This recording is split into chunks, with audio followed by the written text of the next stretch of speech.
बीबी कंजूसी और चटोरपन शायद बुढ़ापे और बचपन की विशेष आदतें हैं। घर का सबसे पुराना और ठंडा कमरा, इसकी छत आज भी लकड़ी के लाल छतीरों से बड़े करीने से सजी है। कमरे के पीछे एक और कमरा, इसमें पुराने संदूक और पेटियां बड़े बड़े गलीचों से ढकी पड़ी है। कमरे की एक दीवार में बनी अलमारी में कुछ पुराने पीतल के बर्तन जैसे किसी याद को सहेज के रखा गया हो। अन्य दीवारों पर देवी देवताओं के कुछ नए पुराने कैलेंडर, एक कोने में पुरानी हाथ से चलाई जाने वाली चक्की, कमरे के बड़े रोशनदानों में कुछ पुराने मटके, छत के बीचों बीच चलते पंखे के नीचे बड़े पायों वाली पुरानी चारपाई। ये चारपाई और इसकी मजबूती शायद उतनी ही पुरानी है जितनी पुरानी है हमारी बीबी की इस घर से जुड़ी यादें। सुबह होते ही वे सबसे पहले उठकर अपने पोपले मुंह को खाने लायक बनाने के लिए अपनी चारपाई के नीचे पड़े लोटे को उठाएगी। उसके भीतर भरे पानी में डूबे अपने नकली दांत इस तरह फिट करेगी जिस तरह कोई अपने जेब में पर्स रखता है। कुछ खुला करके दीवार में बनी एक अलमारी से रस का पैकेट निकालेगी और मेज पर कटोरी से ढके चाय के गिलास को वही बड़ी बड़ी कटोरी में डाल लेगी और इसमें रस को डुबो डुबो कर खाएगी। चाय में आज भी मीठा कम हुआ तो ये बहू चाय दे के गई है या गर्म पानी? अरे भाई, तुम लोगों को ये शुगर वुगर होता है तो क्या सारा संसार मीठा खाना बंद कर दें? वे मन ही मन होसेगी। अरे गुड्डू बेटा, थोड़ी चीनी दे के जाना। वो पोते को आवाज लगा देगी। असल में वो सुनाना बहू को ही चाहती है। और फिर बहू खींचती सी आएगी और शक्कर का एक छोटा डिब्बा लगभग पटकते हुए उनके पास रख देगी। जितना मन हो डाल लो, हमारे डालने से तो तुम्हारा मीठा पूरा होने से रहा। बीबी बूढ़ी है और उनकी सारी इच्छाएं जीभ पर केंद्रित हो गई है, पर मन है कि पैसा होने के बावजूद उसे खर्च करने का हौसला नहीं देता। बीबी ऐसी ही है हमारी। उम्र लगभग 80 के पार, चलने फिरने की ज़्यादा इच्छा नहीं है। बाथरूम टॉयलेट कमरे के साथ ही है, बस वहाँ तक दिन जितना चल दी, अब है तो है। आप जितना मर्जी प्रवचन कर लीजिए, मरती मर जाएगी, पर खीसे से एक पैसा भी बड़ी कंजूसी से खर्च करेगी। बाबा सरकारी कर्मचारी थे, उनके जाने के बाद अच्छी पेंशन पाती है, पर आदत अभी भी पैसा जोड़ने और कंजूसी से खर्चने की गई नहीं।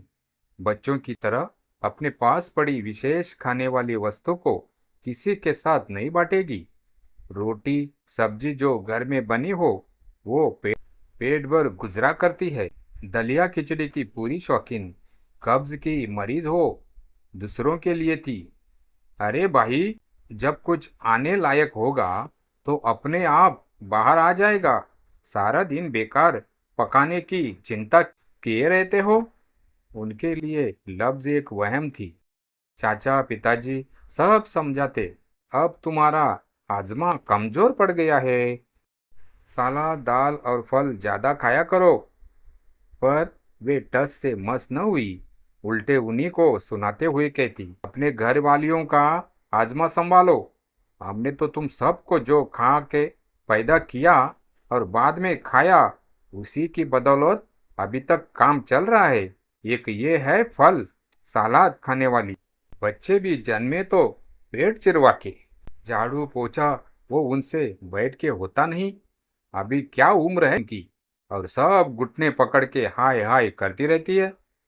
इनकी उम्र में पूरा घर लिपा है।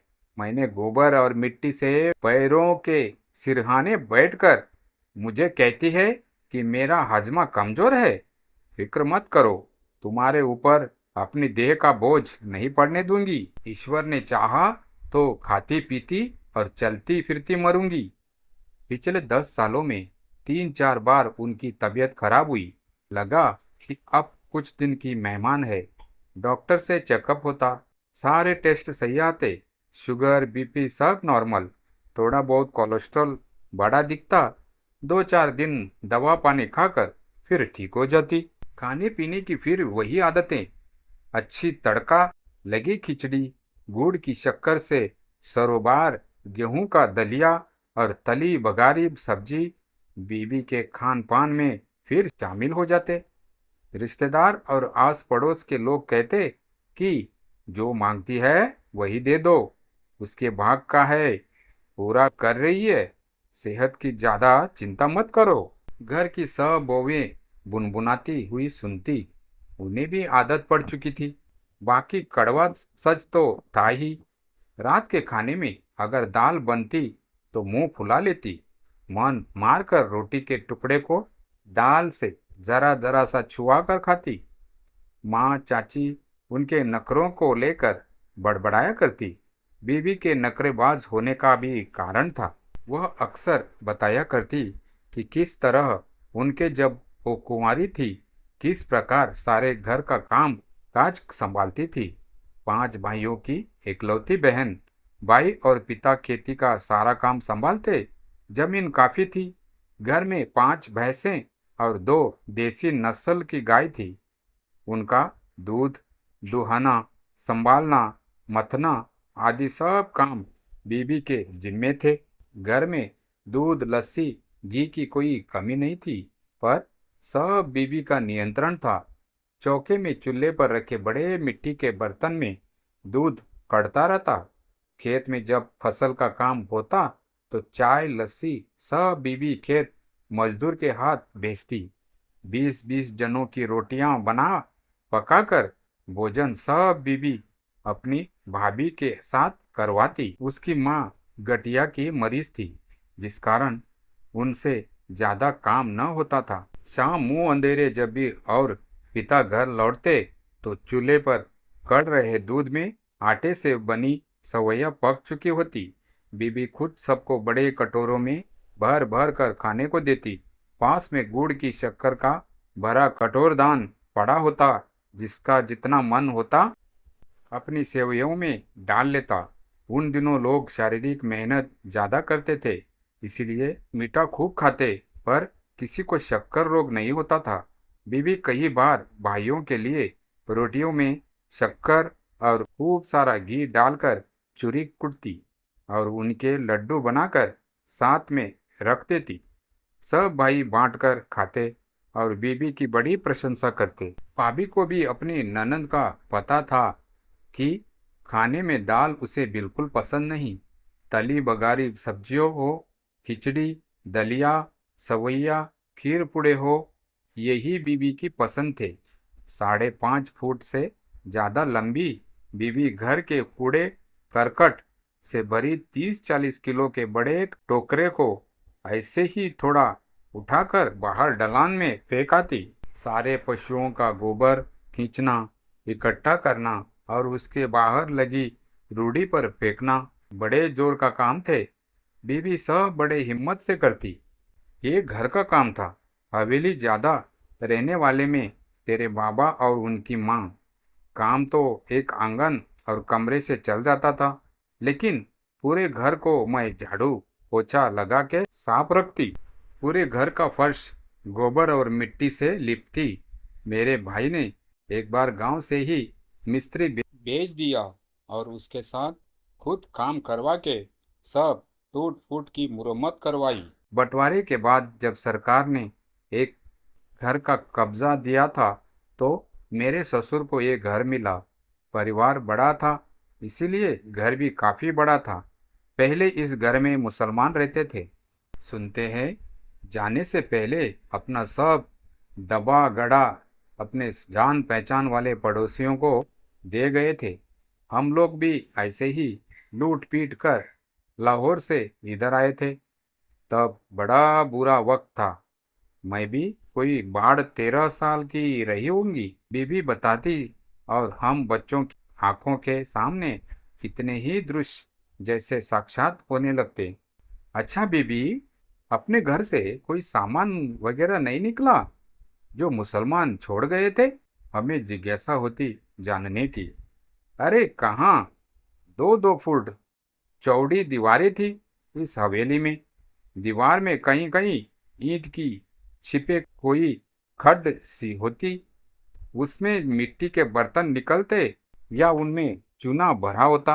हाँ, ये ऊपर की तरफ मेरे कमरे की दीवार में एक अलमारी जैसा रखना सा बना था। भाई ने मिस्त्री से छत की मुरम्मत करवाते समय साफ करवाया तो लोहे के बड़े बर्तन निकले थे, और बाकी मेरी सास बड़ी गुन्नी थी। सब पैसा टक्का कहाँ से कहाँ नहीं है, वो सब खोजबीन कर चुकी थी। तेरे बाबा के लिए पूरे 5,000 उन दिनों मेरे ससुर एक बनिए के पास जमा कर गए थे।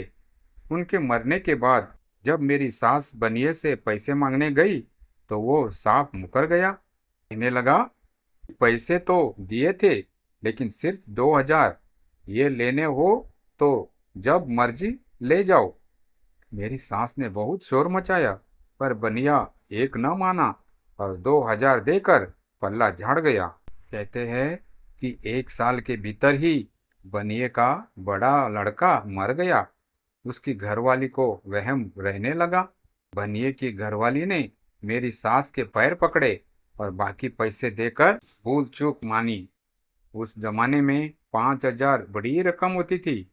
उन पैसों का क्या किया होगा, कैसे खर्च किए होंगे, इस बारे में हम पूछते तो बीबी कहती, अरे मेरी सास और तेरे बाबा खाना कम खाते थे और मिठाई ज़्यादा। मेरी सास के सिरहाने एक छोटी मटकी पड़ी मैंने भी देखी थी। उसमें बर्फी, खोया और जिलेबी रखा करती। दोनों माँ बेटे चाय या दूध के साथ खा पी के गुजारा करते। आस पड़ोस वाले यही बताते थे मुझे जब मैं ब्याह कराई। बीबी की बात सुनकर पिताजी हंसने लगते। बताओ भला हमारी दादी 5,000 की बर्फी खा गई?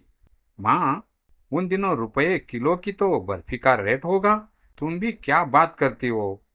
अच्छा ये बता काका, जब तू 8 साल का था तो यहाँ आंगन के कुएं में अगर कोई बर्तन बांडा गिर जाता तो कैसे रस्सी के सहारे फट से उतर जाता था।